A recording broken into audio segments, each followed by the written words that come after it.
ব্যবহার করো। আমার কথা লিখে রাখো, গ্যারান্টি দিচ্ছি এই বর্তমান তোমার অতীত এবং ভবিষ্যৎকে পরিবর্তন করে রেখে দেবে। তাই দয়া করে নিজের বর্তমানকে সঠিক জায়গায় ব্যবহার করো। আর হ্যাঁ, কখনোই হতাশ হও না, কখনোই দুঃখ নিও না, কখনো কষ্ট নিও না, কখনো টেনশন করো না। না, টেনশন করে কোনো কিছুই হয় না, তোমার ব্লাড প্রেশারটা বৃদ্ধি পায়। আর এই ব্লাড প্রেশার বৃদ্ধি পাওয়াটা খুব সুবিধার কোনো বিষয় না, খুব একটা ভালো জিনিস না। তাই দয়া করে কখনো দুশ্চিন্তা করো না। আমি দৃঢ়ভাবে তোমাকে বলতে চাই, তুমি চাইলেই সম্ভব। হ্যাঁ, তুমি চাইলেই সম্ভব। কারণ জীবনটা তোমার। জীবনটা যেহেতু তোমার, তোমার জীবনের সমস্যাগুলো তোমাকেই সমাধান করতে হবে। না, অন্য কেউ এসে তোমার জীবনের সমস্যাগুলোর সমাধান করে দিয়ে যাবে না।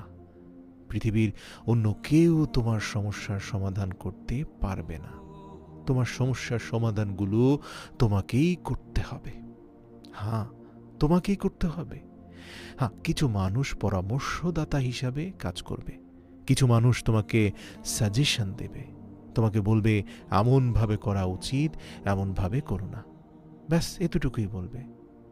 কিন্তু তোমার জীবনে যে প্রকৃত সমস্যা, সেই সমস্যার সমাধান তোমাকেই করতে হবে।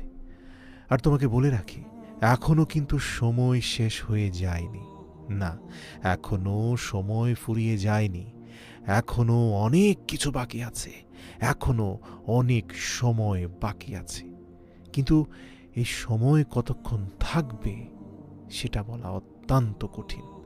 তার কারণ জন্মের একটা নির্দিষ্ট ডেট থাকলেও মৃত্যুর নির্দিষ্ট কোনো ডেট থাকে না। মৃত্যু যখন তখন চলে আসতে পারে, যখন তখন জীবনের সমাপ্তি ঘটে যেতে পারে। তাই সত্যি বলতে গেলে এই ছোট্ট জীবনে এত দুঃখ করে, এত কষ্ট নিয়ে কোনো লাভ নেই। জীবনটা অনেক সংক্ষিপ্ত। আজকাল তুমি নিজেই দেখতে পাচ্ছ, 30 বছরের ছেলেপেলেরা হার্ট অ্যাটাক করছে। মানুষের বয়স লাগে না মৃত্যুর জন্য। না, আমাদের যে ধারণা মানুষ বৃদ্ধ হলেই মারা যাবে, 70 বছরের গড় হায়াত সবাই পায় না প্রিয় ভাই, প্রিয় বোনটি আমার। হ্যাঁ, আমাদের জীবনে মৃত্যু যখন তখন, যে কোনো মুহূর্তে, যে কোনো পরিস্থিতিতে আসতে পারে। তাই তোমাকে বলি, জীবনটা কিন্তু অনেক সংক্ষিপ্ত। হ্যাঁ, জীবনটা অনেক সংক্ষিপ্ত। আর এই সংক্ষিপ্ত জীবনে এত দুঃখ, এত কষ্ট, এত হতাশ হয়ে, এত টেনশন, এত ডিপ্রেশন করে কি হবে?